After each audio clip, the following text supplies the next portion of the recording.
yourselves on mute, and if you can keep your camera off, that would be great. We have a lot of people on the call and we want to be able to hear each of the panelists clearly.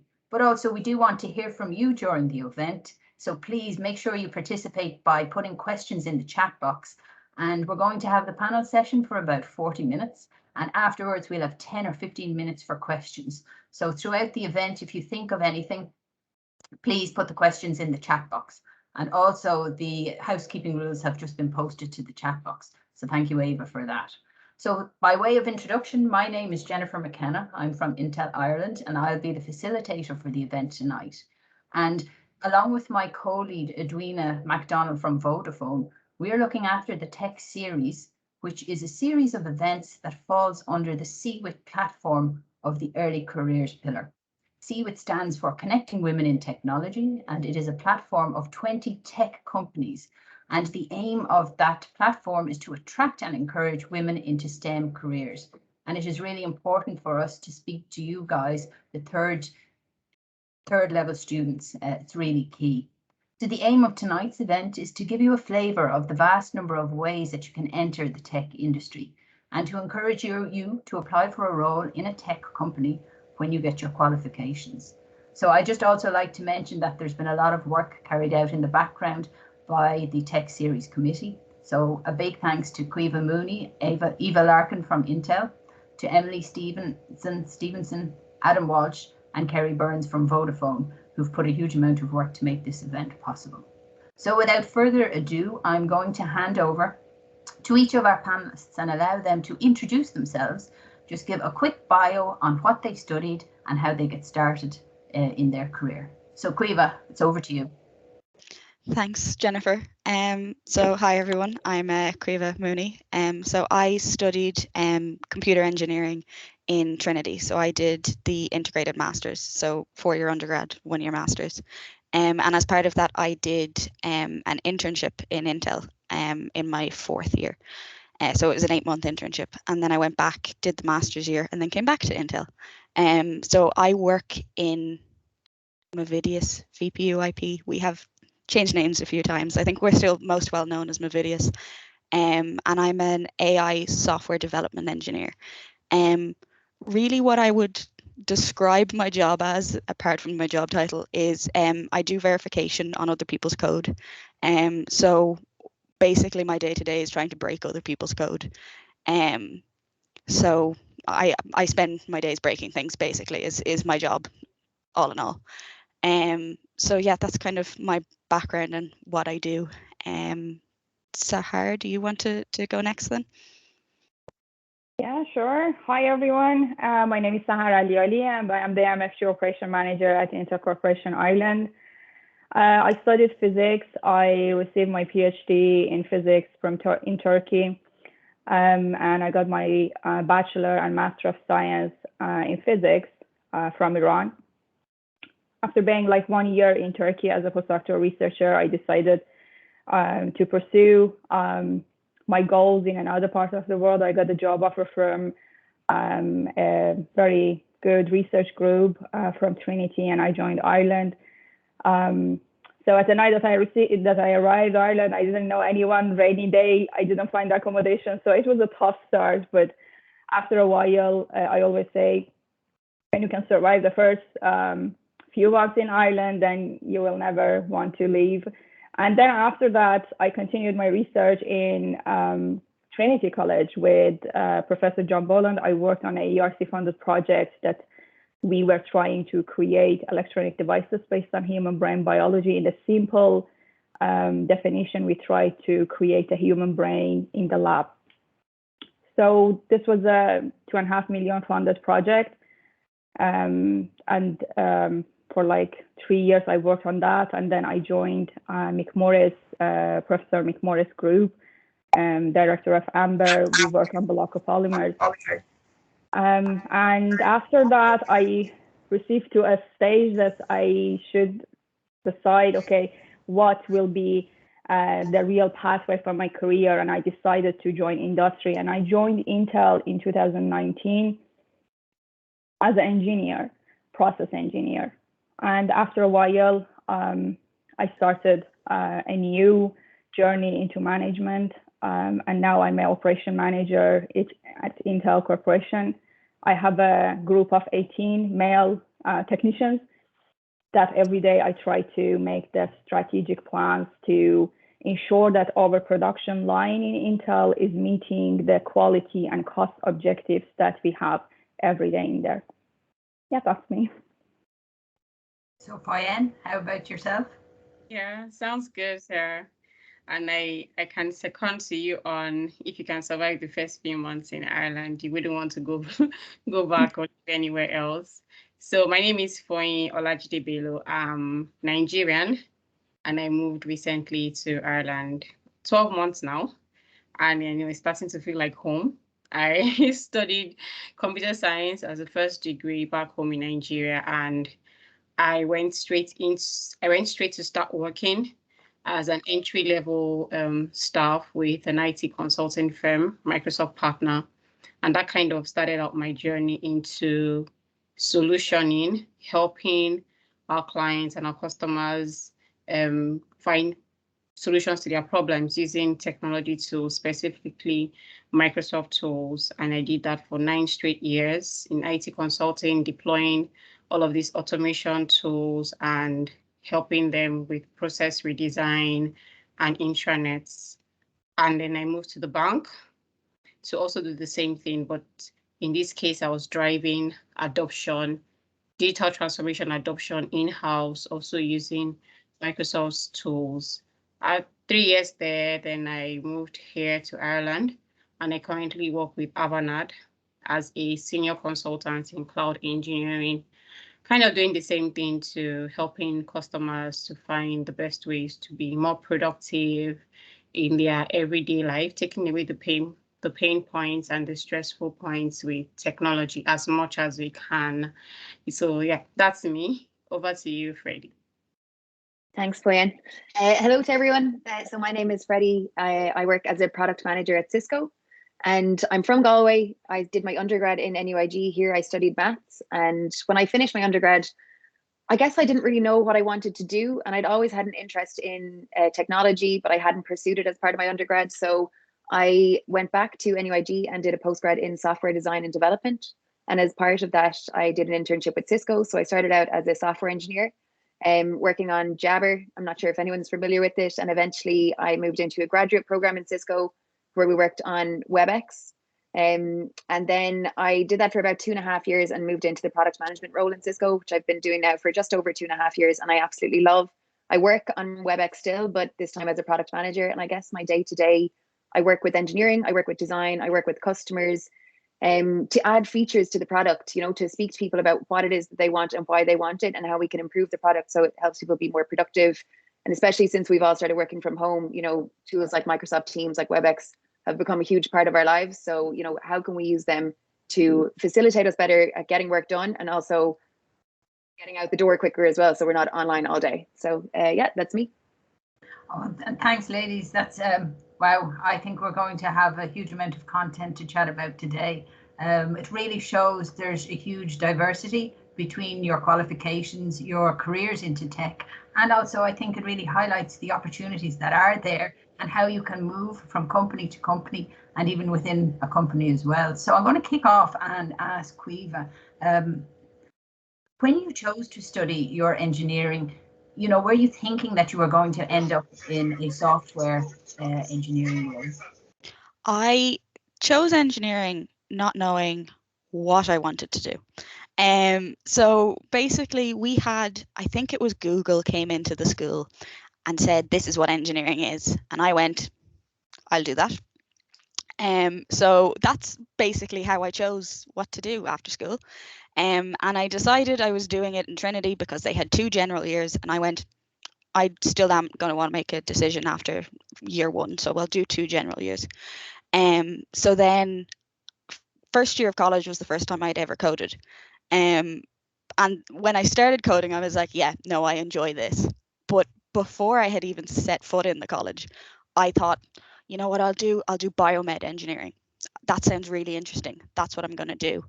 And then in second year, we did fluid mechanics. And I went, I can't do this. Like, I don't understand. And like all of their examples were, well, if you're doing biomed engineering, you'll need this for how blood flows through the body. And at that point I went, not doing biomed. So that was the end of it for me. But like, that's kind of, I just kept coming back to coding though. I was like, no, I understand that. That was kind of my point. I was like, I get how that works, so I'm going to do that. So I specialized into coding. And then by third year of college, I went, I'm going to get out of college and I'm not going to work in a technical job. There's no way. I hate it. I can't do this anymore. I was so fed up by third year of college. So in fourth year, I was so fed up that I went, I need to get out of college for a while. I'm going to do an internship, which is how I ended up working in Intel. And after working in Intel for a while, I went, oh, no, I do enjoy coding again. I do. I just hated the exams and the labs where you're doing coding where the lecturer could tell you in 2 minutes how to do it, but you're spending weeks on the one assignment. Yeah, that was the bit I hated, not the actual coding. So that was kind of how I went from not knowing what I was doing to loving it, to hating it, to loving it again. But that's, yeah, if you had told me in sixth year I was going to work in a job doing coding, never would have believed you. If you told me in third year of college, also wouldn't have believed you. But I do enjoy my job, so. That's good. At least you know the ups and downs came and finished with a good. That you Yes. enjoyed what you're doing, and you obviously chose the right career. It's very interesting that throughout your pathway you weren't really sure. But so I think maybe some of the audience on the line, there might be some who aren't sure where they're going to go, and some who are very definite. And I think Sahar, your career trajectory seems like it was very definite. You started with physics, you went to nanoelectronics, and now you're working in one of the top nanoelectronic manufacturing plants. Was that always your intention? Not really, because as Kui was said, it's like a journey, at different stage you realize that, okay, what you want, what is better for me, what I really like, what I enjoy. And we need to figure out that. And it takes time and effort and experience to get to that level, that what you exactly want in your life or your career. When I started physics, at the time I was thinking about to be a researcher. So I went through a research path. And for like few years until 2019, I was doing research. I was writing articles, going to conferences, and I was happy about it at that stage. But after a while, I realized that I want to do something different because I had some challenges at the time. Like when you are in research or when you are a post-PhD researcher, one of the challenges I believe in Ireland and many other countries is after finishing the budget of the research, you need to find out another opportunity for yourself to, go ahead and continue your research. And it is very tough, very competitive. And then the other reason for me at that stage that I changed my direction from research into industry, despite of having a very good opportunities to stay in university, but I preferred industry, was for me, engineering always was kind of skill set that enables us to invent, to create different things, to solving an existing problem and help people and improve their lives. And this actually, for me, started when I was very young. At my 7th birthday, my father gave me a microscope. Then I was trying to put whatever I find at home under the microscope to find out another world of under my microscope to see everything. And it was the first time that I actually thought about, okay, I'm enjoying this. But later on in industry, when I got enough capability and skill sets in research and having a good background in university, I arrived to that point and I decided, okay, I have a good knowledge and I want to bring my knowledge into something that can be like a real production line, for example, that can affect everybody's life on the ground and on the earth. We can affect people's life, and that was a big shift for me.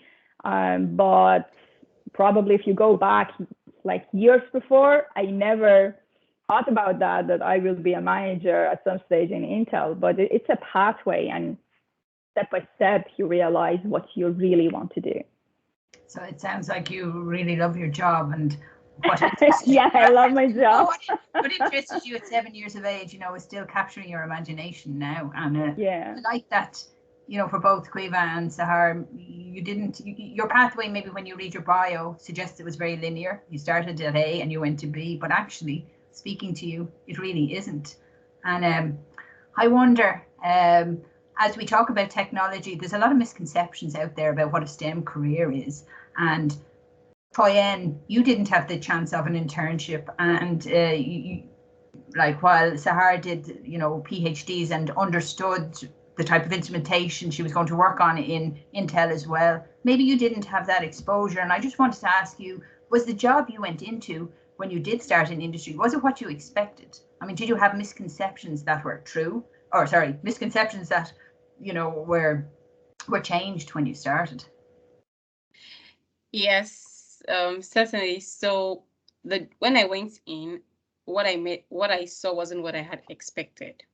First of all, I expected a very uptight type of work culture and work environment where you weren't allowed to make any mistakes or any errors. You had to fully understand what it is that you need to do, you know, before you do it.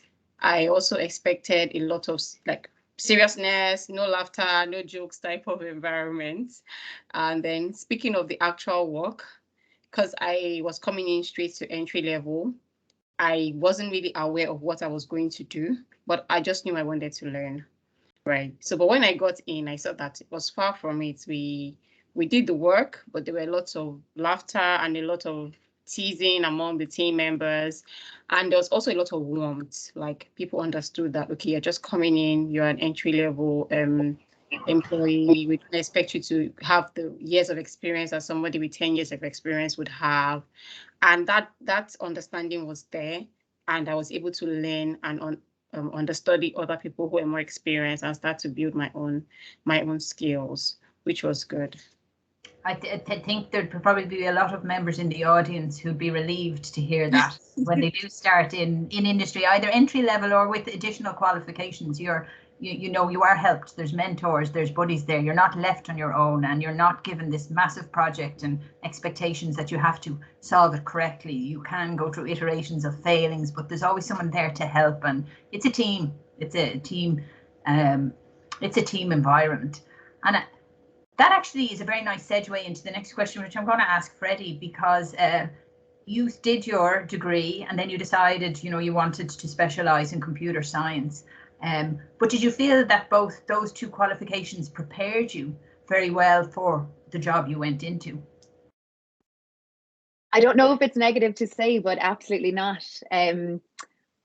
When I think, no, I'm not devaluing everything we learned in college. Like, of course, that was really valuable. But I think that like the learning you do on the job is just another level. And you learn so much from the work you're given, from like the scale of a company. You know, when you're in college, you're doing assignments that are, you know, relatively small. You go into industry and it's a completely different ballgame. But the best thing about it is, and it completely echoes what Foyin and Jennifer have just said, you've got so much resources, you've got so much help, you've got people there that have experience. So instead of in college when you're learning at the same rate as everyone else, now you're in an industry, you're in a job with teammates who you can just ask for help and they'll be able to show you, give you additional context. So even though I wouldn't say I was like prepared for my roles, it really wasn't an issue. You know, I'd learned plenty in college and then I could apply it as I needed to in the actual job itself, but like so much learning on the job, and that was actually great as well.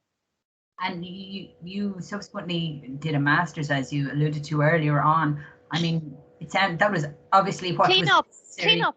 That was obviously necessary for you to get into the job role you wanted. So was the master's to get into the tech industry? Could you have got that same job with your maths degree?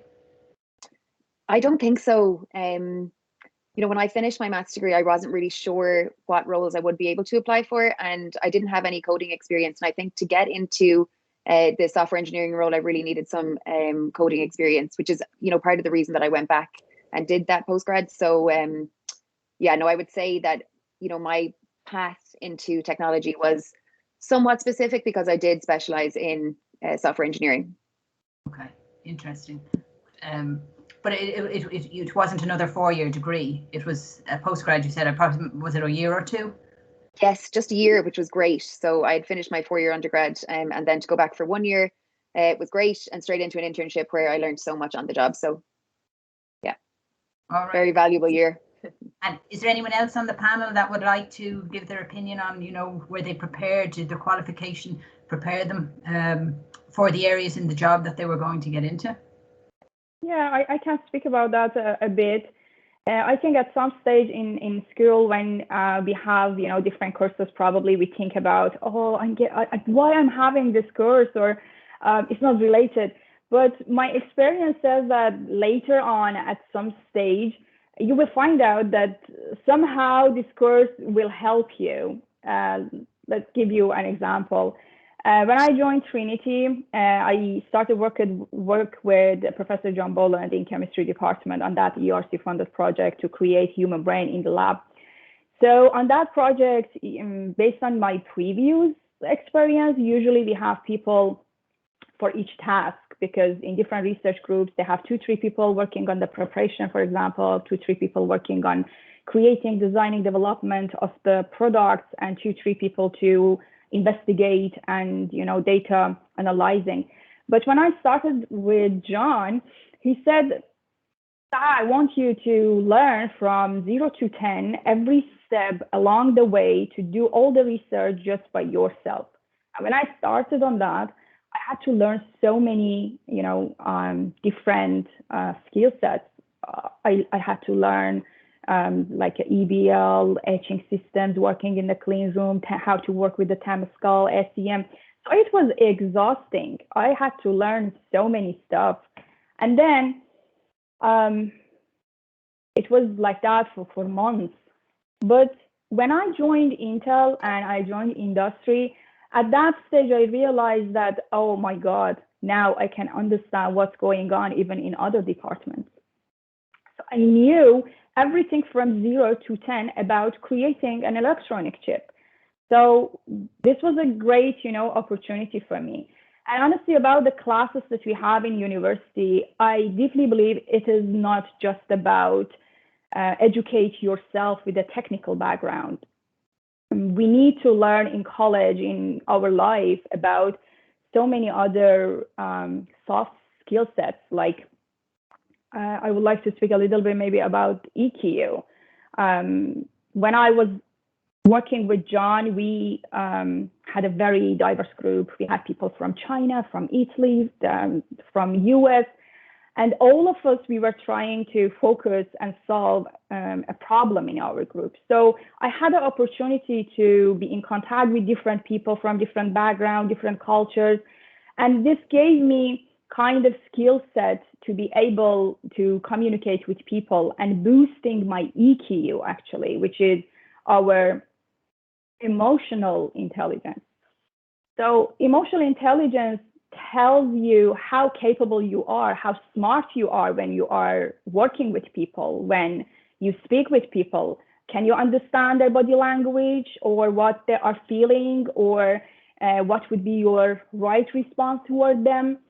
So different opportunities in college, in your life, should give you kind of skills to enhance and boost your EQ. And I think while I was in John's group, and previously, actually, when I was in Turkey, I had the opportunity to travel to different countries and, you know, join different international conferences, meeting people and broaden my network. So all this helped me to boost my EQ for better. And now, when I have a huge group in Intel and I have to take, you know, different decisions, strategic decisions, my group, for other groups, having deadlines like in few hours. Everything comes back to human communication. And if communication is not good enough, or if my employee can't feel included, can't feel respected, so something will be off in there. So all these skill sets actually helped me today to be prepared for a group, to understand how can I create an inclusive environment for my work area, for Intel, for people and employees there, to make them included, to feel respected, to bring the great results and a higher quality outcomes. Very interesting. And I like that you touched on the EQ part, the emotional quotient, that you've spoken so passionately about. And actually, Foyin, when we did a bit of prep before, and we were kind of talking, if you were to go back to college, what would you concentrate on a little bit more? You kind of talked and spoke and mentioned these soft skills. So I wonder if you just give us your opinion on that as well. I imagine you might agree a little bit with Sahar, or maybe not. No, yes, I do. So yes, certainly. I think that a lot of us back then in college kind of didn't focus on some things I would say is important, which I have discovered is actually important over the years of my work experience. So things like understanding like emotional intelligence, team collaboration, people management, all of these soft skills are actually very important as you come into the workplace, because you can learn all the technical stuff, right? You can get all of the access to the learning management system, the YouTube videos, all of the blogs, and basically up your skills as you dedicate time to it. But the soft skills part of it takes some time, right? And it requires a lot of practice. So when I started working, I was a very shy person, like very far. I'm sure people like, I can't believe it, right? Because now whenever there's any opportunity to speak, I literally raise my hand and I'm just there talking. But it didn't start like that. I was very shy. Because I didn't know much when I came entry level. I would just sit quietly in my spot and wait for tasks to be handed to me. And when I don't completely understand, I will be too shy to speak up in a meeting for the fear of saying the wrong thing. And then I would dabble on in the wrong direction. And then finally, someone courage to talk to a colleague to say, oh, am I getting this right? And the person says, oh, no, this is how you should have done it. And then I discover in the next 1 hour I'm done, but I've spent days moving, in the wrong direction. So I think some of the skills that we need to start to develop now that we're still in school is your confidence, right? You need to be confident of yourself. It's okay not to know. Right? And that's the growth mindset. It's okay not to know. It's okay not to have the answers. And it's okay to ask for help. It doesn't make you less of who you are, and those are the things I started to discover as I started to grow in my career, that it's actually fine if I say I don't know and I'll get back to you. As I saw people who were more experienced than me say in open meetings that they didn't have an answer and they will get back. And I'm like, oh, wow. So I can actually say that. Amazing. So all of these soft skills are the things that we need to actually focus our attention more as we come into the workplace, because then it lays a good foundation. You understand how to deal with people, how to manage people that have a completely different opinion from you, stress management and all that. And then you can start to build your technical blocks on it. Okay, interesting. They're two very interesting perspectives. And it sounds like maybe you having done your undergraduate in Nigeria, perhaps like many of the courses in Ireland, don't put a lot of focus on soft skills. So it's not just something that we in Ireland maybe, well, at least when I was in college, and that's a long time ago, they didn't focus on it now. And maybe our audience could let us know, if the courses that they're doing do actually focus on those soft skills, because I'd be interested to know if things have changed. But Freddie and Caoimhe, maybe I can jump back to you guys. You did an additional, step, a master's. Freddie by choice, if you like, it wasn't part of your original course, and Caoimhe, it was integrated. Do you feel that from that perspective, from the soft skills, like presentation, communication, problem solving, critical thinking. Did your masters encompass any of those? I'd be just curious to know. So I would say that mine actually, from day one of my undergrad, so I think it was the first week, we had to do a group presentation and everyone had to speak. So from day one, they were like, you're in the deep end now, go. So I think in that aspect, the engineering, I think it's most of the engineering degrees anyway, have a lot of team work and group presentations. But on that side of things, I will say to all of the students, working in a team, in a company, is much different to working in a team in college. Because I will say that I hated some group projects in college. And if you had told me that I would get into a workplace and be like, no, I love working with a team. Being with a team is great. I would have told you you've lost your mind. Just because I had some bad group experiences in college. But I mean, you're working with, like in say my first 2 years, you're working with people who are never going to want to do that stuff ever again, because you're working on maybe a civil engineering project, and like I did computer engineering. I didn't really ever need to know about concrete, but now I know how to make concrete. These are random skills I now have that I'll never need. But just to keep that in mind, when we're talking about teamwork, it's not always necessarily the same as in college. It is almost always a very positive experience. Everyone is there and wants to do work, for one thing. And everyone is very open to helping other people out, because if there's also that aspect, if you don't help people out, everyone's going to be stuck at some point. So it's all very positive from that side of things. But yeah, I'd say in my background, I wouldn't say that the masters made much of a difference, but that's just because there was such an emphasis on it from kind of day one of the undergrad. Okay, well, it's good to hear that, not everyone's experience is necessarily negative. I don't know, Freddie, if you have anything to add. Well, my experience is completely different to Caoimhe's. So in both my degrees, we did absolutely no presentations, which is something, if you're doing a degree now, I would definitely recommend put yourself forward. You have absolutely nothing to lose, and all it will do is give you more and more confidence in work, which is without doubt something you're going to have to do. So like, get yourself out there and just practice now while you can, because in both my undergrad and my postgrad, I think I had to present my final year project, and again my master's project, and other than that there was like no presentations. And I studied maths, so it was mostly numbers. We barely even dealt with words. So learning how to communicate and articulate yourself properly, and make sure you're getting your point across while working with other people, I think, like, while you're in college, absolutely put yourself forward, go for it. You've nothing to lose, only things to gain. So get as much experience in that as you can, I would say. And good advice. I hope everyone here in the audience will take it on board. Foyin, I really loved your point that you saw in meetings, senior management saying, I don't know, I'll have to get back to you. So we are all human. We can't know everything. We might be experts in one or two areas, but we just are not, experts in absolutely everything.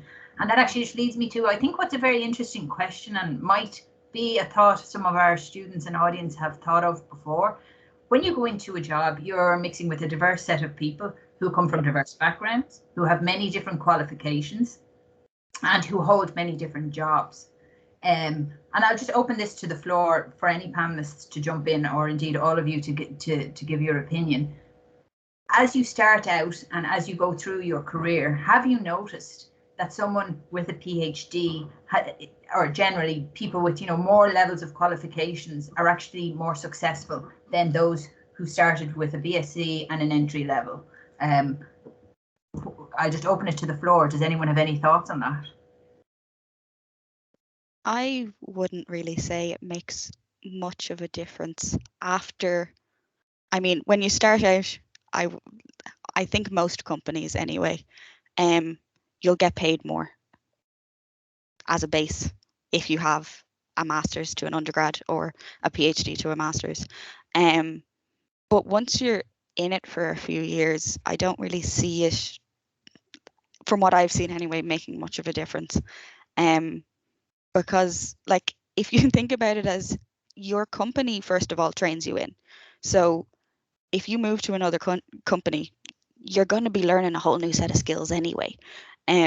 So even though, yes, you have the basic technology background, there's a lot of stuff you still need to train up on within every company, which means even if I come into a new company with a master's and everyone else on the team has an undergrad but has been there for 5 years, they're going to know way more than I will. So like at that point, their experience is making far more of a difference than my master's is. So I think in that aspect, it doesn't really. Like the biggest difference I see is you get paid more at the start. But even at that, I'm pretty sure after a few years, it balances out anyway. Yeah, I think so. You are right on that, because you know, when we start in our jobs, in every industry, they put enough time to train you. So you're gonna have all the necessary trainings on that new job, right? But something that myself today as a manager, when I'm interviewing people to, you know, hire them, if the person comes to the interview with a degree in his hand or in her hand, I realize, okay, so this person showed that she or he has a capability to learn new things, right? But there is another thing that is so important for managers to hire people into industry, and this is their behavior, their mindset, how they deal with problems.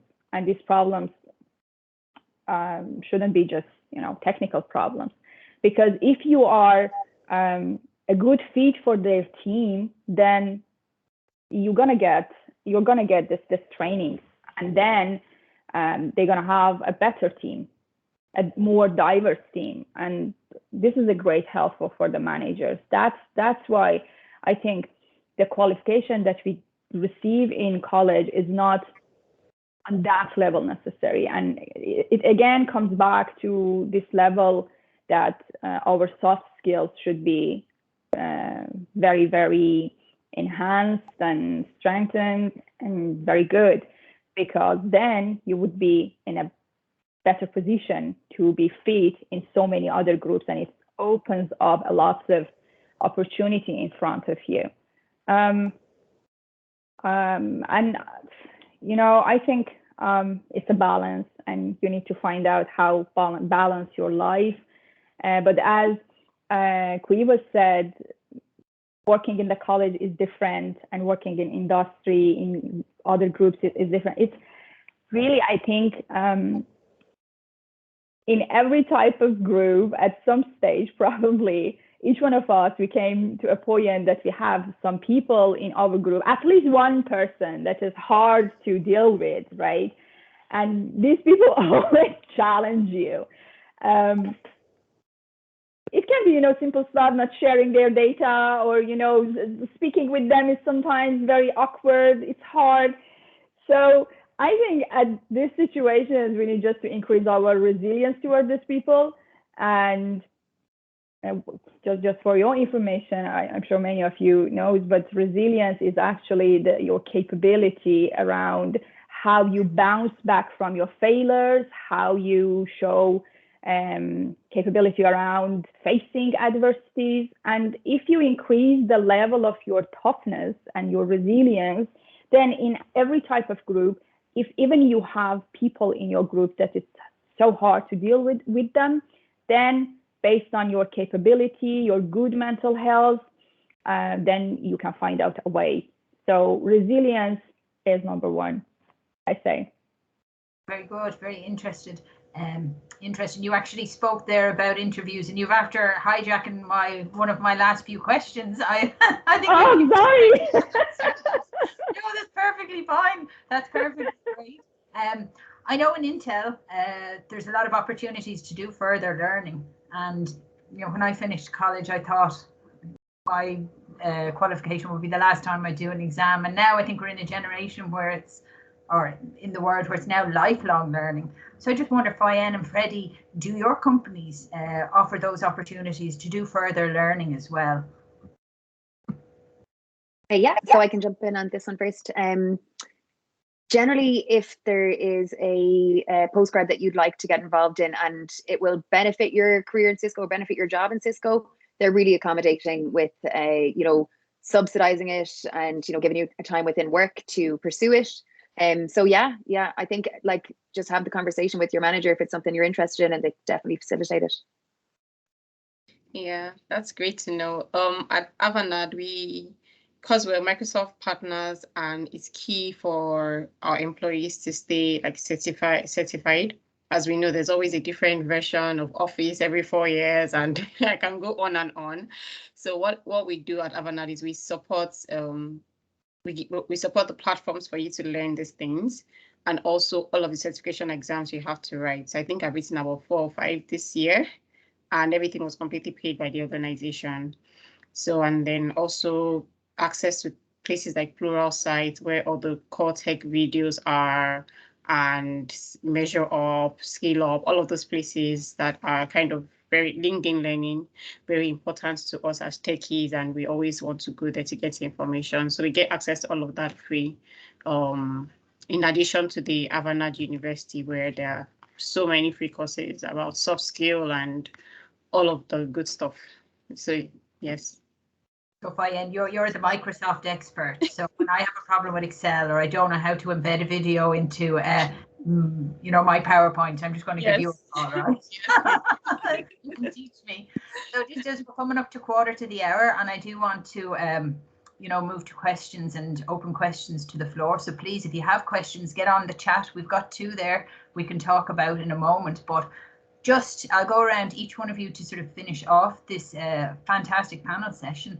If there are any students on the line who are still not sure if a job in tech is for them, would you have any advice for them? And what are your 3 words or phrases that you would use to sum up, your own career? So I know there's probably 2 questions in one, but we would start there in the top left-hand corner with Caoimhe. So I think my biggest advice, if you're not sure, is to just figure out what you like doing. Like it sounds so stupid, but just like I didn't even know what I liked doing until I started working in an internship. So try to separate things from your college assignments if you can, because they're always going to seem awful, and it's going to put a completely different light on the things that you actually like doing that would be your job. But also, you don't have to stick to a fully technical job. I would always recommend doing a fully technical job first, get the tech experience in. But there are options to then move out of a very, very heavily technical role. So don't feel like you've, say, gone through 4 years of a very technical degree and you don't want to do something technical and now you're stuck. That's not true. There is a lot of options to move once you're in a company. There's also options to move between companies once you've got even a bit of experience. So don't worry about that at all. But yeah, just try and figure out what you like and make sure that college isn't just putting a dampener on the stuff that you actually enjoy doing. 3 words, was that the other half of that question? Yes, if you have it to hand, I'm not. I would say confusing, learning, and supportive. Probably my 3. That's great, Caoimhe. You got you got the short straw because you were the first to speak, right? The others have had a few minutes there to think about it. Thank you for jumping in and giving us those 3 words on the hop. I think it gives a very true, overview as well. So thanks for those. We'll go clockwise now and just over to Freddie. Yeah, so I think I'm going to end up echoing a lot of what Caoimhe said, but definitely put yourself up there for everything that you think you'd be interested in, and like that, figure out what it is that you like. So put yourself forward. You might not think you like presenting, you might grow to love it. You might not, you don't know what you like until you try it. So definitely just try things out. And then also, I think my 3 words. So I would say that my job today is equal parts challenging, fun, and diverse. And I absolutely adore that about my role. So again, to go back to what Caoimhe said, you don't know what jobs are out there until you're actually in the workplace. Like I didn't even know what a product manager was until I started working in Cisco. So, you know, figure out what it is that you like. Once you're in industry, you have no idea. There's so many different roles out there, so many different roles that you could even manufacture for yourself. So just like stick to what you like and pursue those things in a job. Sahar? I think actually, let's start with the 3 things that I think is super important. I think life is a, you know, learning journey. It's about learning. So learning is essential to everything. Just to keep yourself updated in today's life is very important. And the second one is your confidence level, that how confident you are. Perception of other people about how capable you are is not your problem. It's their problem. Because many times during my career, I came to the stage that people around me told me, you are working on that project. Oh, it is kind of, you can't solve that because it's so hard. You don't have experience. Or, you know, they try to push you back or just demotivate you. I know that motivation is not always with you. It's something like, you know, noisy. Some days you have motivation and you are fine, you are great on the mood. But some days you are really down and you can't continue. So at that stage, it's so important to understand what is your refreshment. So my advice is knowing yourself well, that what is your purpose in life, why you came into this life, what you want to do with your life, with your career in the future. If you find out that, and you can't understand this without give it a go, you need to step up, you need to try that, get the experience, and then you realize, okay, I like that, I don't like that. And then you can find out which way is perfect for you, right? And during this journey, there would be, you know, hard people, there would be failure, there would be deadlines, stress, anxiety, so many stuff. Just you need to find out how you can keep going during this journey. And everybody should find out based on their personality and their preferences, I think, because, for example, something that works for me probably doesn't work for you. And let's have an example. When I feel down or I feel demotivated or I feel okay, I don't have any energy to continue, I know what can help me. So I put some time for myself. I try to do exercise instantly because it increased the level of endorphin in my body and just bring me joys and happiness.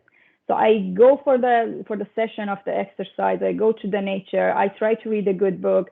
I do exercise. For example, for years I did martial arts. I have my black belt in Taekwondo. But since I came to Dublin, I do kickboxing, and it's kind of releasing all negative energies around me. So I know what I like, right? Somebody maybe, you know, enjoys cycling. So just we need to find out what is our exact refreshment. And whenever we feel down, I have a method that I use, and I would like to share with you. This method called CALM, C-A-L-M. C stands for controlling controllables. So don't waste your time on something that you can't control. A stands for appreciation, which is the absolute magic here. There is a method that I use whenever I feel very, you know, down or out of my mood. I remember 3 to 7 things that I appreciate for my life that makes me happy, and I just try to remember them. And after that, believe me, you're gonna feel much better. And then the other one is L, which stands for love, for family, for your friends. Try to have a healthy relationship with people, with your friends, with your family. It will increase your mental health, boost and enhance your mental well-being, actually. And the last one is M, which calm, yeah, is M, which stands for, I just forgot that. It's motivation, I think, isn't it? No, move. Movement.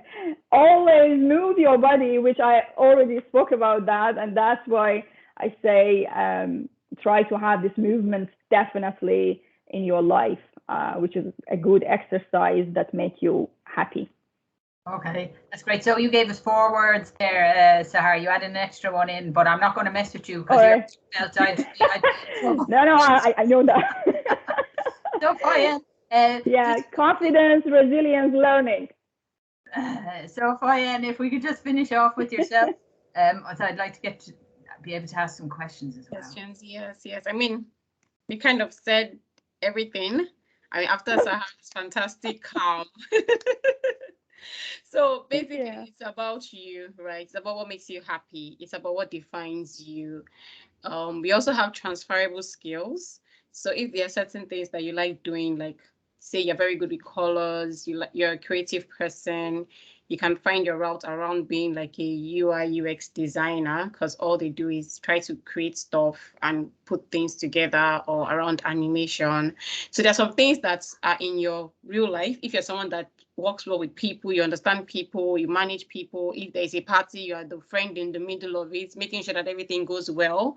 Maybe you might be a project manager, and help with all the coordination and everything around project management. But it's all about you and what gives you fulfillment, right? So I'll quickly give my example. For me, I like solutioning. I discovered that I find great fulfillment helping my customers and my clients solve their problems. If a particular process is giving them a headache and I can automate it, I feel like I've won $1 million, right? On the other hand, I hate business as usual. The worst thing you can do to me is put me behind help desks and tell me to keep responding to tickets. I'll literally die, right? So I know me, and that's why I've come back to consulting, and I'm going to be in consulting for a long time because it's what keeps me alive. So what I've also learned is, yes, I can. Always have the positive mindset of it. I'm somebody that believes in, I would ask, like the worst you can say is a no, but I would ask. I would knock that door. I would ask that question. I would seek that opportunity, and I would always say, yes, I can, because I know I'll figure it out anyway, even if I don't know what to do at the moment. Yes, I can. So let's keep the positive attitude. That's one of the things that has helped me thus far. Yes, I can. Yes, I can do it, and I know that I would probably spend the next 10 minutes or 30 minutes on the internet, but I will find the answer. So yes, that's it for me. Thanks, Foyin. So I think, wow, we spoke a little bit longer than I had expected, but I think the content was just too juicy, and your opinions and experience were just too valuable to stop, sooner. We've got 5 questions listed here, but I don't think we're going to get through them all. So I'm just going to pick 2 because we've only got 3 minutes. And then for the other questions, if they haven't already been answered during this discussion, please feel free to reach out to the organizer of the event, to the email address that you got the link from, and we can direct them to the relevant person and get feedback for you, because I do want to make sure that your answers have been questioned. So Freddie, I've got one directly for you, I think, from Tom. And he asks, what is the most important aspect as your role as PM, and do you use design thinking? So the most important aspect would definitely be always asking why. What's the problem that we're trying to solve and why? People will come and say, I need this feature, I need this feature. And you're like, hold on, like, why do you need this feature? What is the problem you're trying to solve? Like, is there something else we can do to help you solve it? Or do you actually need this feature?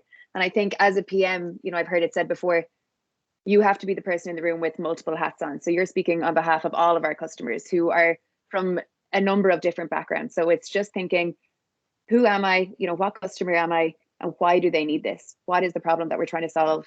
And I think that is like a huge part of being a PM, always bringing it back to the why.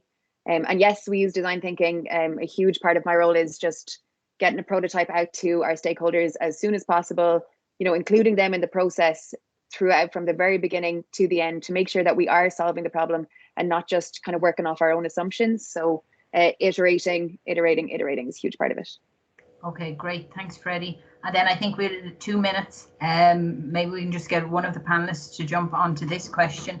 It's from Kerry Burns. Thanks for the great discussion, everyone. My question is, what are your experiences as women in tech, and what do you think are the barriers to entering traditionally male-dominated careers?